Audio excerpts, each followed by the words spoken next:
Recorder is on.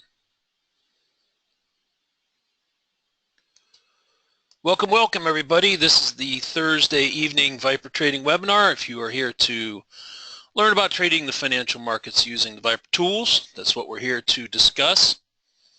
Let's knock out our standard disclaimer so we can get straight away over to some charts and trade setups, which of course is why everybody's here tonight. All communications from Viper Trading Systems are for educational purposes only. Futures and Forex trading does involve risk, and there is a risk of loss. Nothing contained in this webinar, other webinars, including the live trading room, are to be construed as investment or trading advice. And of course, everybody in here does know that you do trade at your own sole discretion. All right, well, this is part of a, I don't know how much we'll do this again, but part of a part two of a two-part series where we discuss the whole topic of going for runners versus scalpers. I am going to try to get some live markets up here, 6J. Let's get over to that chart right now and let's see if anything's moving. Stand by. Switching to screen one. We do have some new folks and some visitors, so just a quick recap of what you're looking at here. This is 6J. It's the yen futures. It usually perks up around the beginning of the Asian session, which is just kicking off right now. What you're looking at is the background colors. This is all the Viper software tools applied to a 4-range 6J chart. We have the band with the mid band. We have the predictors, which you can toggle on and off like such. You have the bar colors, and of course you see we have the power meter up here. I'm going to hold off putting Object Trader on the chart. I don't want to be distracted with that, simply because I want to focus more tonight on the actual setups themselves. If at some point we want to, go ahead and take, some trades here, we'll go ahead and put OT over here and tee it up for. In fact, before we close, we'll do that on at least one chart. To cover a couple of things on Object Trader, but I don't want to get too distracted in the mechanics of that. I'd rather talk more about seeing the trade entries. Okay? Now, going back here, for simplicity, I'm just going to toggle the predictor off for a second to orient you on timing here. Everybody, of course, knows I'm here in California, so this is Pacific time on the chart. Midnight Pacific on the yen would have been right here, 6J futures, going into this morning. And we could see that at the tail end of this would have been the tail end of the Asian session from yesterday, coming into the European session right in here. Now, based on what you see here from basically this left-hand side of the chart all the way over to here, what would you say the prevailing trend on the chart was? And what types of trades were we looking to take?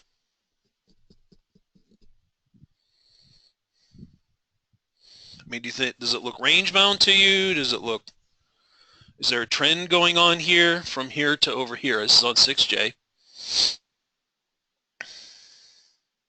And what kind of trends might you be taking? Or trades. Is there a trend, and what kind of trades might you be taking on 6J? Yeah, trend is down. Trend is down, and we're looking for short trades all the way from back over here. So when you're trending, and just really, I mean, if you want to just sort of sum up the notion of scalping versus going for runners, it really comes down to the strength of the trend you're dealing with. And if you want to really make it sort of ultra simplistic, you could make the case that, if you're in a range-bound condition, and we'll look at that several times here tonight. If you're in a range, generally you're going to be scalping. You're going to be scalping that range. We had a lot of that today, past couple of days on the equities, early in the morning until they broke, right? On the other hand, if you see that you're in a nice trend and the trend is sort of behaving itself in terms of the retracements, so what I mean by that is a market is moving in a given direction with this notion of, everybody's seen many, many times before, is thrust and then retracement. And the retracement can take various forms. Everybody knows that's seen this on the charts here. Of course, our favorite is right at the mid-band here. We like a region box or a bar rollover up here to get short. Trend is down. We're shorting the market on retraces. That's the. Sometimes it doesn't make it all the way up there, and you get a rollover. I think that's probably the most confounding part. If I was to put my finger on it, in terms of trading, I think most of you in here would agree that you know it's pretty straightforward if you looked at enough charts to be able to quickly discern what the trend is, down or up.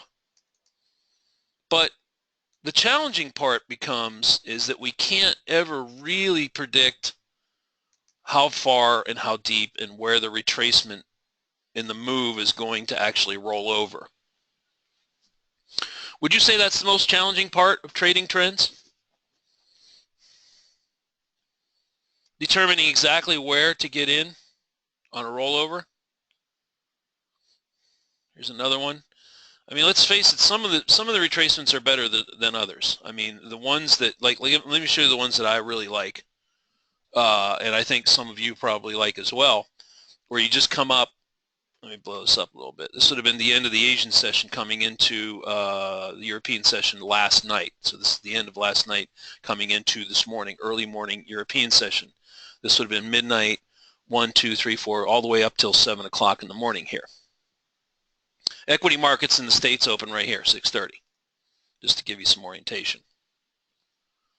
Yeah, so I think we all like a good mid-band trade. I mean, especially when they come up and they just, for several components of really liking this is the fact that it is respecting the mid-band. In other words, in a downtrend, it's remaining underneath of it. That's a critical, obviously, component. I like how a number of bars sort of just sit here. Plenty of time to put a region box on it, right? Let's look at another one. This one flipped pretty quickly, came up really quick, but did respect the mid-band. So it you know, it was a very sort of ideal rollover short right there. I think the challenge then becomes, and correct me if I'm wrong, is when we're all looking for mid-band retracements, when it just doesn't quite get there, like this one, or perhaps even more confounding, when it goes just a little too far, like that one. Wouldn't you say that's hitting the sweet spot of the issue right there on these retracement trades? These two scenarios right here, right? Or even worse, when you get a very deep retracement all the way out into the phantom, the outermost band in the other direction, like this big retracement right here. Now we'll talk about ways to get on how to deal with this. Yeah, without a doubt. Yeah, without a doubt, that's probably the most challenging thing. Let's do this. I don't want to sidetrack too much here, but let me speak to this issue and offer some insights as to maybe some little tips and tricks and things that I do when I'm watching a chart to sort of, how would you say, reassure me that I'm doing the right thing at the right time. Let's look at some ways that might help us, okay, on a retrace in a trend. Now, it comes down to when the retracement occurs. Let me go ahead and take this box off and pretend we don't know what's going to happen. Let's look at some good scenarios and some not good scenarios, and then we'll discuss how to deal with them. Let's pretend we don't know what's going to happen. And here's our retrace. We know we're in a downtrend. We're looking for a short setup. Now, let's kind of look at this bar by bar real quick. What I like is this, is when, and let me sort of dissect this. Can you see where these two bars have come up? So first of all, we get sort of a little bit of an ABC down here coming up, and we pull back. And let me just highlight one thing that I start watching when this occurs. First of all, we're looking for this area right here, 690 for a rollover. So our eyes are magnetically focused right here. Then when this bar wicks up and establishes this swing within a tick of the mid-band, I watch this very closely right there. In other words, within a tick or two, this has to hold in order for me to gain some confidence that we have a legitimate short trade setting up and we're not all of a sudden going to get some kind of, weird funky spike that's going to take us out and bit way up here. So once this is established and you're at sort of the sweet spot area of where you want to get in, then the question becomes method of entry. The two most popular, I think, are right now, until we get this PM meter trader and the Ray thing out, is either bar close or region box.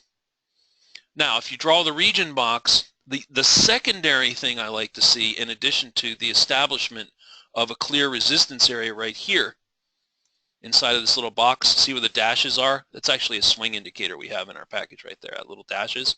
It actually puts the swing in right, well, you can see them. You see the little dashes everywhere, right? See them? I'll just show for those of you that are new. That's these little guys right there. They're really handy. I keep it's sort of a subtle little thing that if you weren't aware of it, you might not even really sort of pay attention to it. But, I watch that. When a market's forcing its way down, they're like little stair steps, right? And when it's holding the swing area, like in here and over here, they go flat. And it's visually real nice area to see this, right? So now that we have this other, let me get this off of here. Now that we have a consolidation of bars forming, and we get this, then we can pop up, insert, use our keys for the object trader region box, and we engulf this area right here. Excuse me.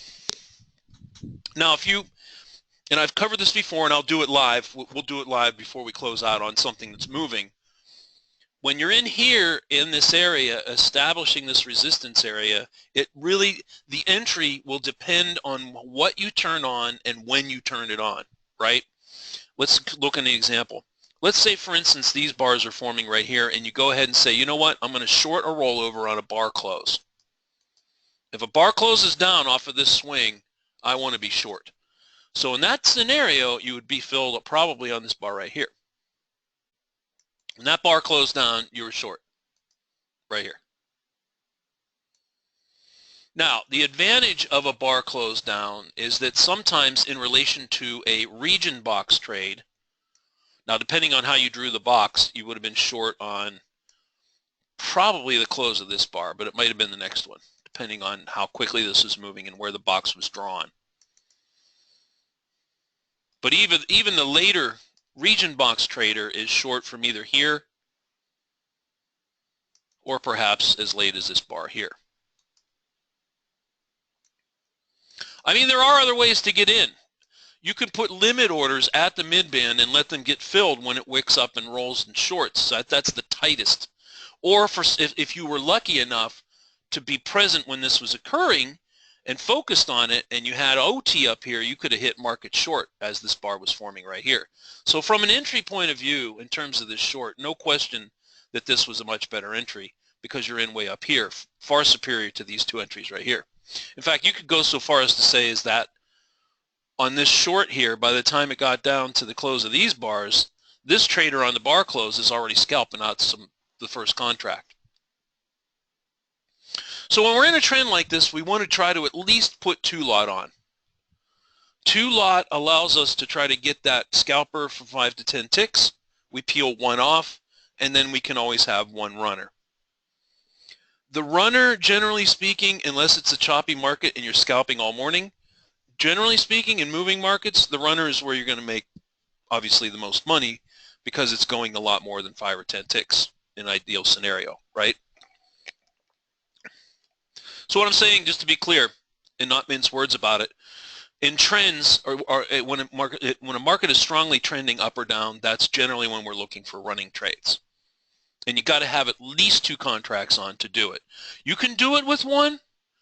The only issue is that, with only 1, obviously if you lock down the scalper, say in here with a 1-lot, well then, with 1, you're not going to catch the runner. It's just that straightforward, right? You're just not going to catch that runner. On the other hand, if you don't put 2 on and you don't take the scalper, there's a lot of cases where it'll go down like this, come all the way back up and check almost where you got in, and now you have 1 lot that you're trying to chase it around with.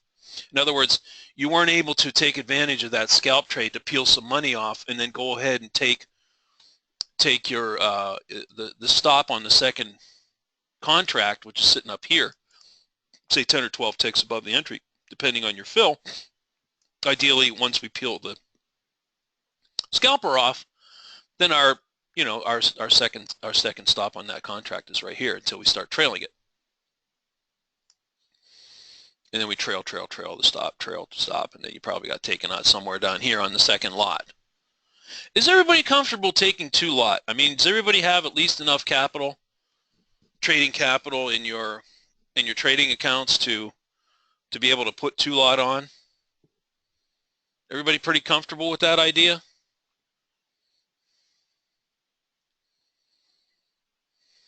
Yes? Okay, good. We should be. We definitely should be. Now, the depth of the retracement and how it handles these swings differs from instrument to instrument. They're not all, excuse me.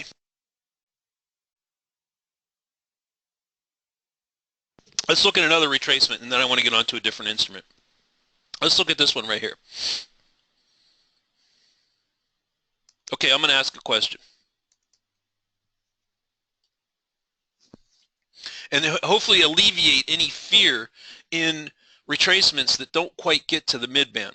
When you look at what is happening with this collection of bars right here, this second retrace in the downtrend, what has been established right in here?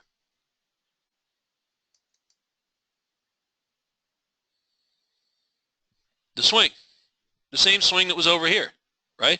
See it? See the lines? See the dashes at the top of the candles?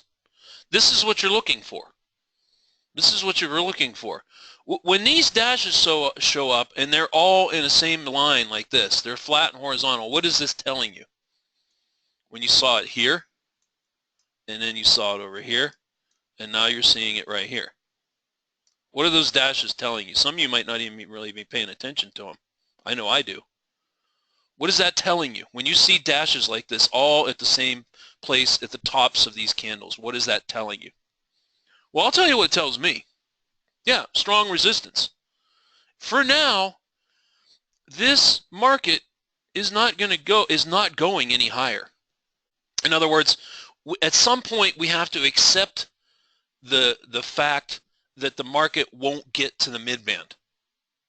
That's what I'm trying to say. Just to be explicitly clear about what I'm trying to say here is that when you see this condition right here, there's a strong likelihood it's not going to make it all the way up there.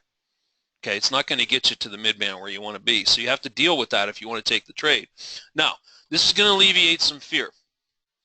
If you put the bar close on in a condition like this, then depending on where you activate it, if you activate it, say, after the first or second bar, and then you get a bar closed down like one of these over here, then you will be filled short. Now, I know where the fear stems from. The fear is, well, you know, I went for this optimal bar close entry like I did over here, and it was a great trade. But now I'm in with a bar close, and I'm scared to death this thing's going to just rip up through here and stop me out. I mean, isn't that the fear? That's part of it. I mean, there's a lot more to it. It's more complex than that, but I'm trying to strike to the heart of the issue here.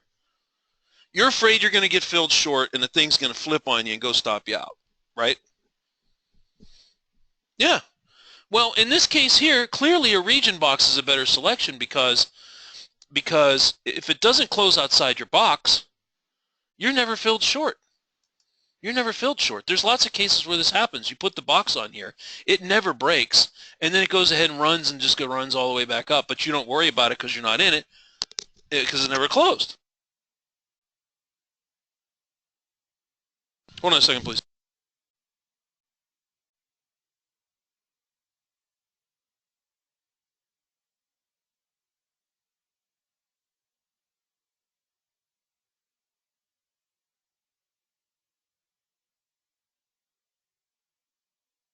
Just give me 5 seconds, please. I'll be right back. 5 seconds.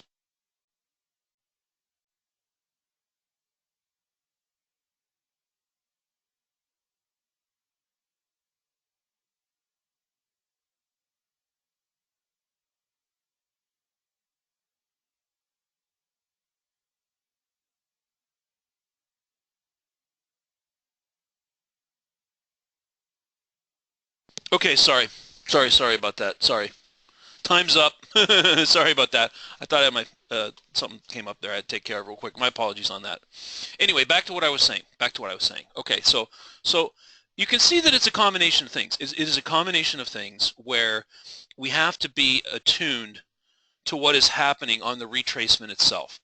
I personally look for a confluence of resistance if I'm getting short near or at or on the area in question where I'm looking to short, which is preferably obviously the mid-band here. But when I see things like this where the bars are hitting, and they're not falling through the upside, then we can go ahead and throw a region box on it, look for the close down, which happened right there. See, we check it again. Now, in this particular case, we never went any higher, and so the bar close trader out of the region box wasn't filled until this bar right here.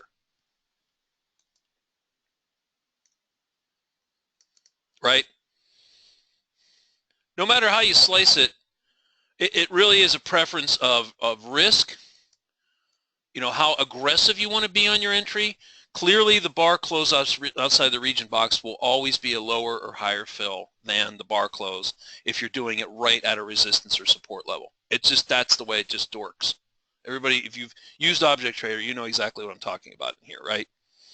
And so the trade-off is with the aggressive trader with the bar close, who is in here perhaps, is in higher as much as maybe a couple of 3-4 ticks, but the risk is that if it flips on you and comes up and takes this out, you could get a stop out. Whereas the bar close trader, if hypothetically it never closed down like that, never got in and never faced any risk of taking a full stop out.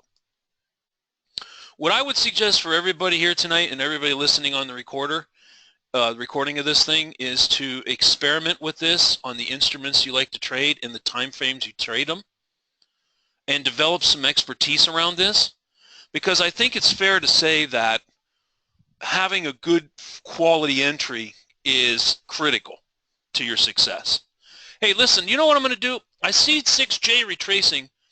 Let's bring down a 6J chart and just throw some stuff up here so we can get, let me see if we can get this. I'm not trading live. This will be in sim. And I'm not using real money. Obviously, that goes without saying, right? It's not going to be live money. Stand by. I'm going to load a 6J chart up here, and let's see if we can get a trade going. And I can explain this with like real data going on so you can see it, the fills that we're talking about, not retroactively on a chart that we're trying to figure out after the fact. I think it's always better. Let me see if I can quickly get this on here and drag it down. Stand by, please. Dragging down 6J, putting on Object Trader, and looking at different methods of entry. In sim, not trying to make a profit. Here we are. All right, now here's what I want to show. I want to show a couple of, I'm going to draw a region box, but I'm going to turn bar close on. Okay, we see the trend is up, so let's back up for a second. Let's just sort of stand back for a second.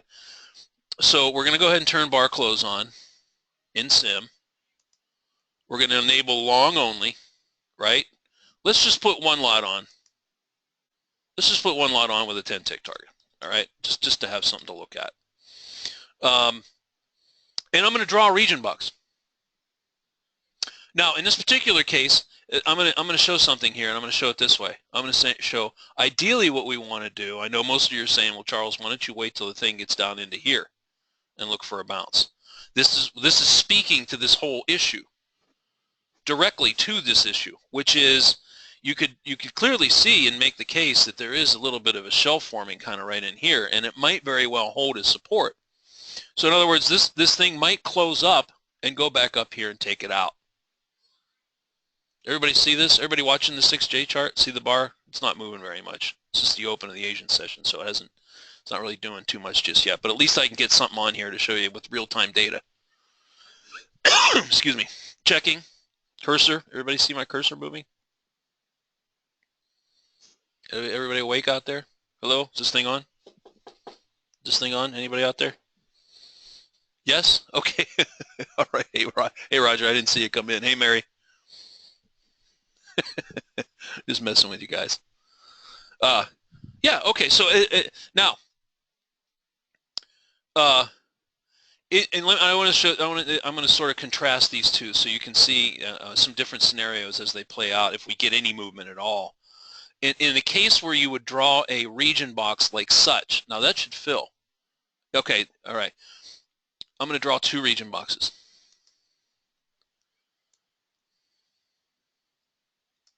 Okay, we're filled long.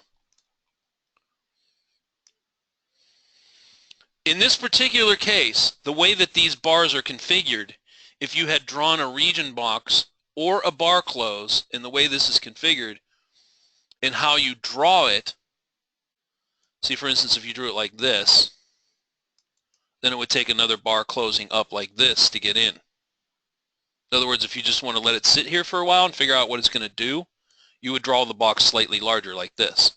In other words, you would not be filled on the close of that bar right there as you did with a bar close. So in the case where you only have a couple of bars and the top of the prior bar is at the top of your region, the fills theoretically should be almost the same, right? If, however, and we can watch this for a little bit. Let's see if a little collection of bars form here. Here's our stop down here. Now, getting back to this fear issue.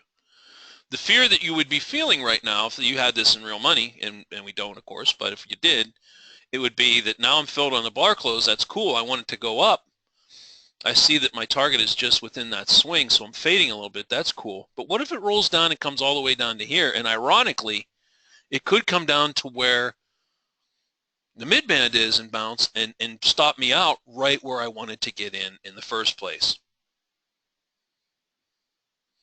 So how do we deal with that? Isn't that, am I striking to the heart of the issue? How do we deal with that? How do you deal with it? How does everybody in here deal with it when you're faced with this? What would be some ideas of things we could do to deal with that scenario that we're looking at right now in real time? What would be some ideas on what we could do? Pray? You guys are funny. You're funny tonight. Tom, those dashes are the swing. Let me give you this. Hope. You guys are killing me. Pass out. Hold my breath. Come on. There you go, Tom. Tom K. Tighten the stop. Come on, you. Come on, you. Come on, everybody. Pass out. Hold my breath. Go to sleep. Pray. That's not part of our trading plan. Yeah. In particular, if you have a case where you know, the mid-band is way down. You know, in other words, you got a very shallow retracement and you're very nervous about it, even though it's a very strong trend and it's barely pulling back and you're jumping in, like YM the other day, right? Barely pulled back. Just check stealth and boom, fresh highs. Boom, fresh highs. That doesn't happen all the time. It's very rare, but it can. Yeah, you would just drag that stop right up there. Boom, like that. So you don't wait for it to get all the way down here and full stop out. I mean, in this case here, you might only get hit pop for what, 4, 5, 6 ticks, maybe. And then if it comes down here and reconsolidates in a good region box at the band where you want to get in, well, then you regroup, you get back in, and you get a nice trade that follows through. Everybody see that? You don't have to be a deer in the headlights. If you get stuck in too early, you can do things. You can move your targets and stops around. Absolutely do that. In fact, do we want to do that right now? Question to the team, yes or no? Should we move the stop right now? Just type in a wire and in. 10 seconds. Cast your vote. Move it up now, yes or no? Okay, overwhelmingly. Well, no, Mario doesn't want to move it. There's 2 no's. 1, 2, 3, 4, 5, 6, 7, 8, 9. The rest are all yeses. Okay, so the no's are outvoted. Quick other vote. Should we take this out of the way and go for a runner? Second vote. Cast your vote. 10 seconds on the clock. 24-second shot clock. Type a wire and N. Move it or leave it. Move? Yes? A vote to leave it would be no. Let me start counting here. Ooh, overwhelmingly no. Look at all these no's. There's only 2 yeses. David D. and Brent typed in yeses. Not with one contract. Lock it down. Eddie wants to move it. Wow. Okay. All right. It's popping up here. What would be another thing we could do if we wanted to see if we get a runner? If we wanted to move it, what could we do next? Any ideas? If this bar closes up and wicks up to this swing, what could we do next? If we think we might be getting a little bit of a runner up here into this area right up there, fresh highs. Tighten the stops even more. Good. Good. Trail tighter. Move it. Good. Excellent. Excellent. Excellent. So let's do this. We could actually tighten it right now, couldn't we? Let's go ahead. Let's put it just a little bit above the swing in case it pops it. Let's go ahead and crank that. Let's crank that stop up. Let me get this line out of the way here. Hold on. Yeah. Let's get it right up here. How about there? Everybody knows the term for that, right? That's a free trade. Free trade is when we get our stop above our entry, even on one lot, right? So even if it goes up and wicks up here and doesn't get that, and it flips, we still get a couple ticks. No loss, right? We'll make money either way on this trade, no matter what happens. So this is the ideal condition.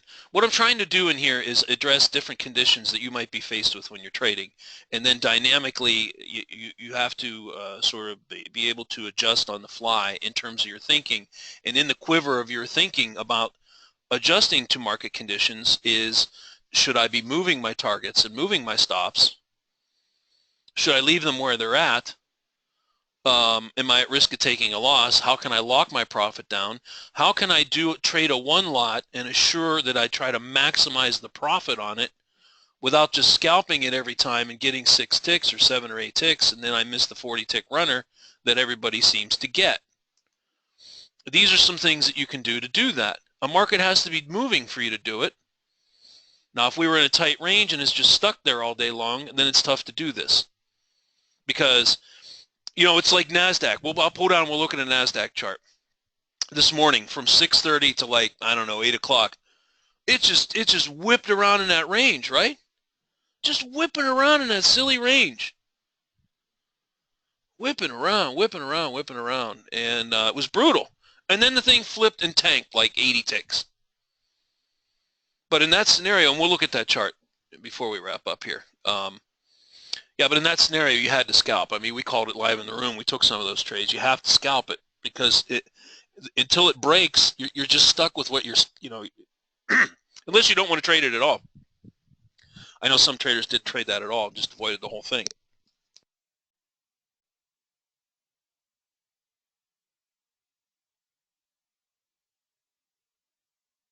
Now, you have to be careful on what you decide that you're going to skip. That second part of what I was saying was that if you're going to skip out on trades because you don't feel comfortable, at some point you have to get your, sort of repertoire of trading reactions and use of the tools to a point.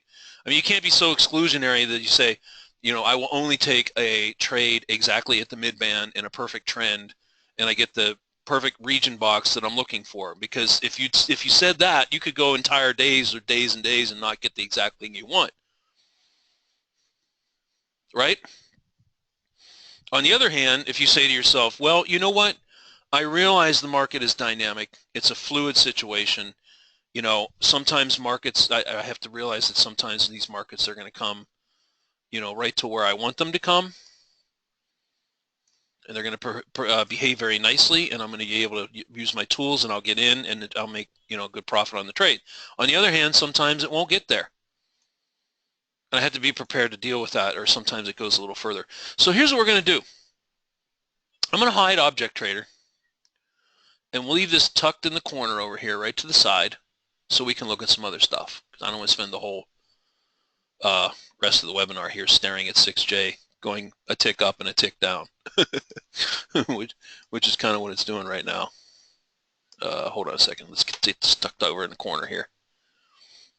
So I'm going to drag down NASI, and I want to confront that issue about scalping within the range and knowing we are confined to the range. Let me get NASDAQ up next. Hold on. And look at specifically this morning. And I know some of you got frustrated with that. I know you did. Because you're wanting it to break and run. You want follow through, but the market's just not doing it. And generally speaking, after a 300-point day, 300-tick day, you're going to get chopped. I mean, we kind of knew that was going to happen. Let me get back to the morning.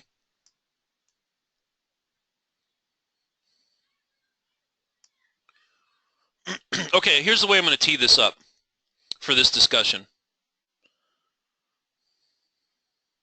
I'm going to do some contrasting views of NASDAQ and some of the equities and get your opinion, the collective opinion of the team here as to what our view of the market condition is. Okay, I'm looking at the pre-market here on NASDAQ from this morning. Right-hand side of the chart. What kind of market condition do we have here? Here's midnight right here. It says European session starting up. Here's, we're coming up to, looks like about 5 o'clock in the morning. So market's still about an hour away from opening.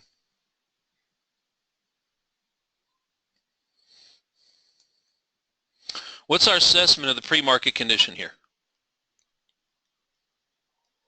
Is it trending up? Trending, I mean, there's really only three conditions, right? It's either trending up or down, one or two, or it's consolidating, it's range bound, sideways. Yeah, it's clearly range bound, no question about it, right? We see the and what do we do? What action do we take when we see this in the pre-market session? What's one of the first things that when we start looking at charts? I know when I get up and I start looking at charts, there's one thing that I do first. Draw your lines. Is everybody drawing their lines? Be honest. Pinky swear. Don't fool the team. You got to draw those lines. Good. It's critical to your trading success. If you do anything tomorrow morning, please, please, please, a million times, please, go in and put your support and resistance line. It really just, within 2 seconds, defines the top and bottom of the trading range if you are stuck in a range. And the rule of thumb that we have, which we've probably said 500 times in these webinars, as long as you remain within the confines of these lines, we are said to be range bound. And what is the minimum size to trade within this range? How many ticks do we need to trade it?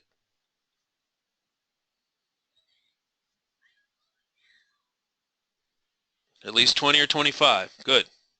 The larger the better, and the more well-defined the tops and bottoms are, the better. Right? Good. Last question. In a range that looks like this, is it prudent or a good idea to trade mid-band boxes when a market looks like NASDAQ did in the pre-market this morning? Is it a good idea to trade mid-band boxes when a market looks like this? Yes or no? So these are all subtle adjustments we make on the fly as we're looking at charts. We just can't be so rigid in our minds that we say, I'm going to do this, and I'm going to do that, and the market's going to react. And I'm going to say, no, we have to be prepared for different repertoires, yes? Different regimes, different scenarios. We got to be flexible. You have to adjust. Yeah, no. Yeah, there's no meat on the bone here. Well, first of all, when there's no clearly defined direction, the first question is, if you are going to box it, how would you box it? Well, you had arguably kind of a box there. This wasn't really very clean. This wasn't definitely not clean over here. Yeah, no, back to the point. No, these are a big no-no. First of all, what would you set, long or short or both? And even if you did, by the time you got filled on a bar close, and you got filled on a bar close here, and say you had a region box like this, and you get filled on a bar close here, there's resistance right here. Here, let's do a hypothetical. You drew this box, you enable long, you get filled long on this bar right here, And resistance is right here. Where's the there's not even a scalper here, right? Head fakes, constant head fakes. That's exactly what you're getting here, Tom. Exactly. Look, likewise to the downside. If you had bar closed on, or a region, all these would have filled short. And they come back up here. There's no meat on the bone. There's nothing to get here. You can't, let me just make it clear. We've said this in other webinars, so we're not confused about it. Okay, we're coming up. Good thing we moved that. What are we going to do on our 6J trades? Everybody, team, what say you, team? Good thing we went for the runner, huh? What's next? We just popped the top here. Move up the stop. Good. Where do you want it? Let me give you some options. How about right there? You want to go under the close of this last bar? How's that look? Tighter? You want tighter than that? Or is that good? How about there? Just type in a yes or no if that's where you want it. That look good? I see a lot of yeses from the team tonight. All right. All right. Good. Good. Good. Now, just a secondary thought on the target up here. We can see that there's a couple of predictors floating up here under this 7650 swing. Here, let's go ahead and expand the chart a little bit and see if there's some other swings up here we might want to look at. Let's go back a couple of days here. Well, I don't know. In the sell-off, you know, I suppose, where I'm coming from, you'd probably want to go ahead and fade those predictors a little bit. So in other words, if you get maybe 2 more candles closed to the upside, see the predictors up there? So now effectively we're boxing it in, right? We're boxing it in. We candle broke the swing. So if we left the scalper on, obviously we would already have been taken out, but we chose, the team collectively voted to push it up and push the stop up. So as you recall, our initial stop was down here at the mid-band, remember? We got an initial pop up with 2 bars. We decided to go 2 ticks above our entry, which is a free trade. Free trade means that it's either going to hit a target or stop. Either way, you make money, right? That is the ideal condition. Just to be, for everybody who's thinking about this, that is the ideal condition you want to try to get to on every trade that you can take, is the free trade aspect of it, even if you have 1 lot on. Where in this scenario here, if it goes up here, obviously we hit a target, we make profit. And if it reverses back down and hits stop, we still make a profit because our entry is filled right there. Yeah, you're bracketing it in, Tom. Yeah, that's exactly what you're doing. Yep. Yep. That's what we're doing. All right, good. Let's stick it back in the corner here and go back to the other chart. Okay, so the summary so going into the open of the equity markets on NASDAQ with this current condition, what are our thoughts? What are our expectations? What are we expecting? Are we thinking, hey, boy, I'll tell you, this thing's running like a big dog. I'm going to be taking some nice long trades on pullbacks. Whoa, this thing is tanking. Man, as soon as I get some nice retraces, I'm thinking short and I'm going to load the boat. This thing seems to be pretty range bound. I'm talking about the NASDAQ chart, our expectations going into the open. Let's go ahead and advance it a little bit. Okay, we pop up. The pre-market, market hasn't opened yet.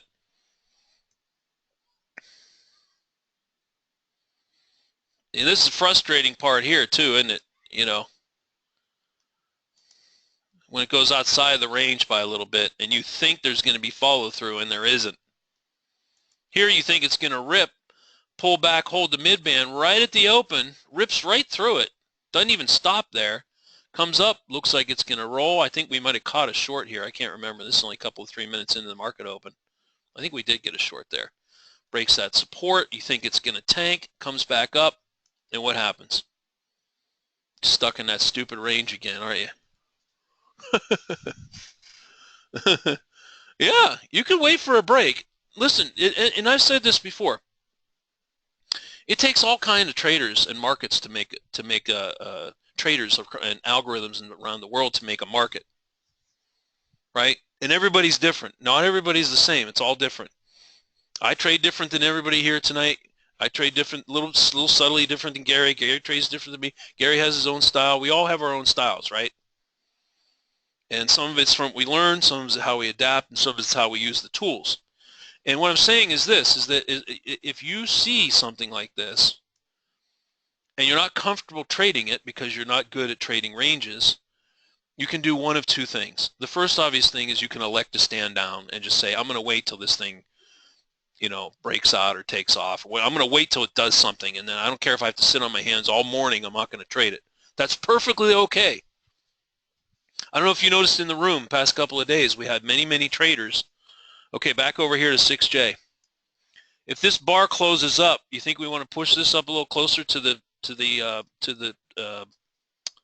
swings? Predictors? Anybody for moving the stop up tighter to under the close of this bar right here? Taking votes? Taking votes on moving targets and stops up. Overwhelmingly, yes. Okay, good. All right, perfect. There you go. That's how you do it. Let's take the stop up right here within a tick of that last bar. Now you got a nice free trade going, right? So that's how you bracket it up. Yeah, target might get hit, Mindy. I mean, I've been trying to push it, give it a little wiggle room here in the event we get, sometimes occasionally in these Asian markets, 6J will get like a pop, right? A little buy program or something, some buyers step in, and you get a pop, and it'll pop right up here. And I don't want it to take that target just yet in case you get a nice, beautiful long run out of it. So what we can do here is the dollar selling off, Eddie? I don't have a dollar chart up. Let's see, we're getting a little bit long in the tooth to pull the dollar up. I'm going to have to hold off on that one.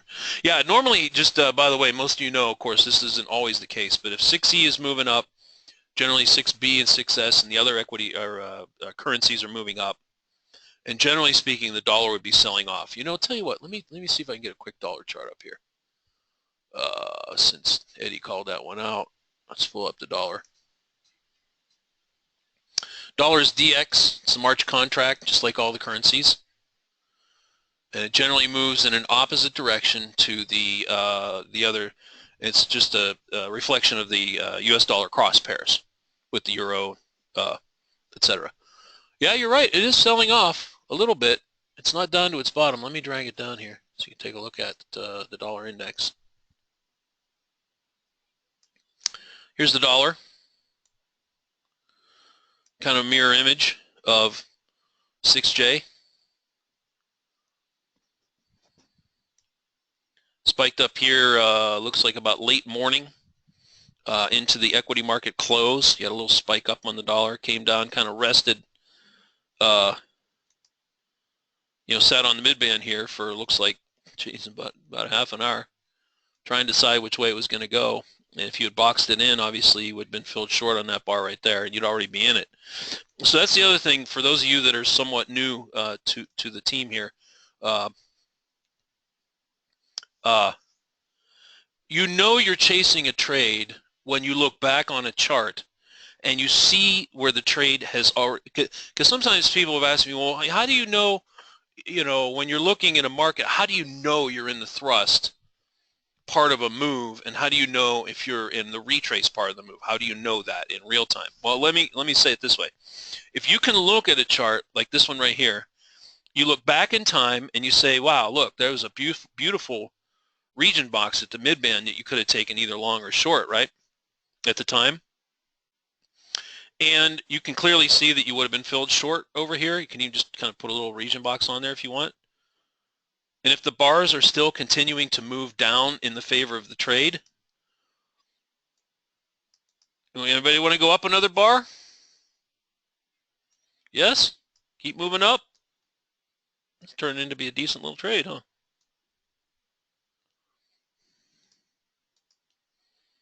Anyway, back to this. So if what I'm trying to say is a quick, easy way to discern very quickly in looking at a chart on what's going on in real time is you look back and you say, I see that the short trade actually set up back here,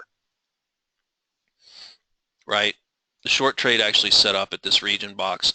The bars are continuing to close down in a downward move, so clearly we're in the thrust portion of the trade. All right, and then you start to say to yourself, well, obviously if you didn't catch this box, you missed it and you're not in it. And so, you know, just to be clear in what I'm saying here, you should absolutely not be taking a market short down in here. Why wouldn't we short the dollar right now? Anybody? Why would we not want to short the dollar right now? Why not just short it? Here, get up OT. Let's put market short on. What do you think? Just hit market short. Just take it right now. I mean, it could drop all the way down to here. This would be a nice trade, right? Right here. See it? Right here. Look at that. Drop all the way to here. We'll put our buy to cover down here at this 98. Market short. Close of that bar. Let's get in.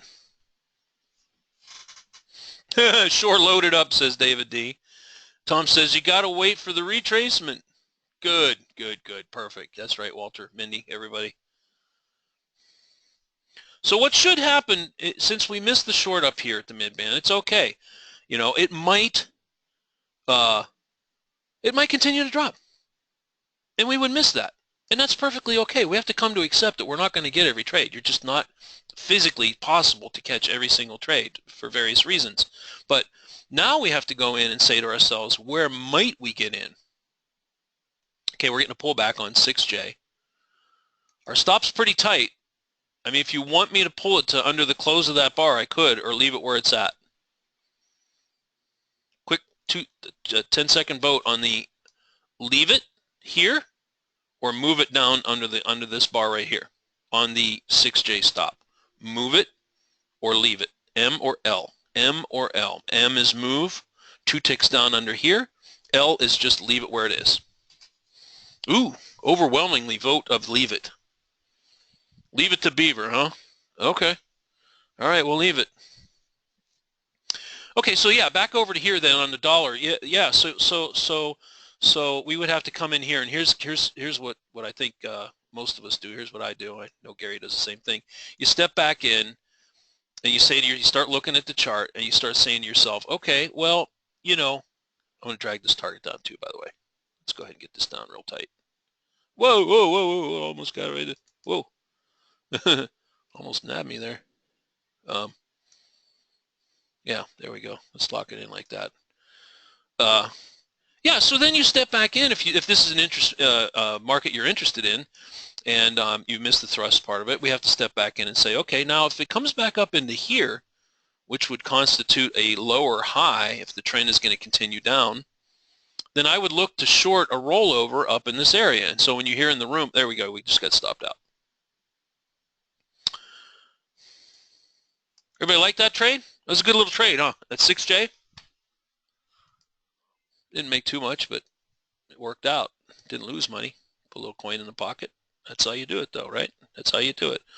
But I was able to show bar close and region, and then we talked about stop and target management on a real-time chart. That's what I always like to do. It's easy to look back and say, well, I should have done this, should have done that. But, you know, when you're dealing with real-time data, that's where the challenge comes in, right? $50 makes you holler. There you go. That's a good thing we didn't move that stop too, huh? In this particular condition, and I'm glad everybody voted that way, because the question was, you know, how, and this is a little bit of a finesse issue when you're getting a pop up like this, is how tight do you trail it? So for instance, in this case here, all we have to work with, since we're out of the swing levels here, is the close of the previous bars. So for instance, what I'm saying is that when this bar closed up, we took it to here. And then when that bar closed up, we took it to there, right? And when that bar closed up, we took it up to here. And then we took it a little higher, right, sort of mid-bar right in here. Now, as this bar was closing up, this one right here, the tightest that you could have put that stop and let it wiggle would be right here. So I was just slightly under that. I wanted to give it a little extra wiggle room. That's why I went mid-bar on that one, not right here.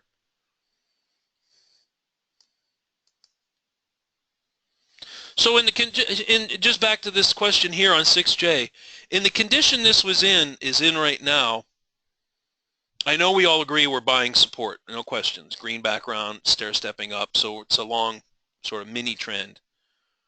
But as we take these trades in here, if you were going to trade this tonight in the Asian session, would you be looking for runners or scalpers? 6J. R for runners. Let's say you're going to trade this and it looks like this. S for scalpers. 6J. That's a little bit of a trick question, by the way. Ooh, mixed bag of answers here. Hardy says scalpers. Brent says runners. Mary, runners. Even mix. Runners, more runners coming in. Scalpers from Richard C. Hey, Richard C.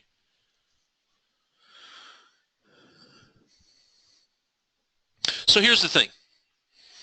And the reason that was kind of a trick question is because you could really sort of do a little bit of both, right? And what I mean by that is this, is that if you were to go ahead and put 2 on, then clearly when each of these little things popped, you would definitely be taking scalper coin off, no question about it. Each little pop was a scalper scalp. So that's the scalping part of it, right? Just like we did here. If we had had 2 on, I think we all would agree that we would have faded this top. We would have left that first contract where it was, right? I think it was 5 or 6 ticks was that first target. So we would have been out of that right here, fading the swing. And then we did get a little bit of follow through. So we got sort of a runner, but there wasn't any follow through all the way up here. If this thing was really running and moving very precipitously in a very nice protracted long up move, we would see bigger, much larger moves, right? We would see a push up way up here, maybe 10, 15, 20 ticks, then a nice 10, 12 tick pullback, and then a nice big push, right? Then there's some nice follow through. So when you see that kind of price action, you can focus a lot more on the runners, still remembering to scalp that first target off at a tight, quick target. And when you see range-bound conditions like this, you have to quickly assess whether you want to get in the middle of this or not. Definitely avoiding the mid-band. You're either buying support, taking coin up here, shorting resistance, getting in and out. No mid-band trades in this situation until we get a trend, and then we adjust. Let's go ahead and play it out. So then we did eventually break down on NASDAQ. There was a couple of chances to get short after it broke the bottom of the range. You got a couple of little retraces that didn't quite get to the mid-band for shorting opportunities here. We got a little follow through to the downside. This is after we closed the room, right about closing the room time. And then, ironically, for the rest of the morning, it went back into another range, a lower range. Look at this. It stayed in that range for 3 hours, almost 4 hours, right into the close. And you got one more bip down right at the close. So in essence, that was NASDAQ's whole morning. You had a pre-market chop with the exception of these 2 little bips. More chop. 7:15, we did get a break. We had a shorting opportunity. Gave you maybe, I don't know, 20 ticks, 25 ticks. And then we went into another 20 tick range over here for the rest of the morning. Truth be told, I don't know what kind of news we have tomorrow, but I wouldn't be at all surprised to see that tomorrow was choppy as well. Let's take a look at the Forex Factory here. Stand by. I'm going to go ahead and turn the recorder off. Well, no, I'll leave it on. Hold on. Let's pull this up real quick here and see what it says for tomorrow. Oh, yeah, we're out of time. That's right. Thanks, Tom. Okay, so here's news for tomorrow. Friday the 3rd. Can you believe we're in March? Isn't it unbelievable we're in March? I mean, it just seems to me like we had the holidays and it was just New Year's, like, you know, it feels like a week or 2 ago. It's already March. Ain't even Christmas. The year's going fast. All right, you overnight traders, if you're trading 6E or the euro, British pound news coming out right hour and a half into the session. Keep an eye out for that. US dollar. We got a PMI number here, and then some ISM at 7. We might get a little. Oh, and then Yellen is up at 10. Look at that. Huh. All right. Well, let's see. Let's see what we get. I mean, we might get some news reaction depending on how good or how those look. Or of course, sometimes they stay a little choppy ahead of what Yellen says. So we'll have to kind of play that by ear. All right, I'm going to stop the recorder. Thanks for coming, everybody. I appreciate your time. Hopefully you got something good.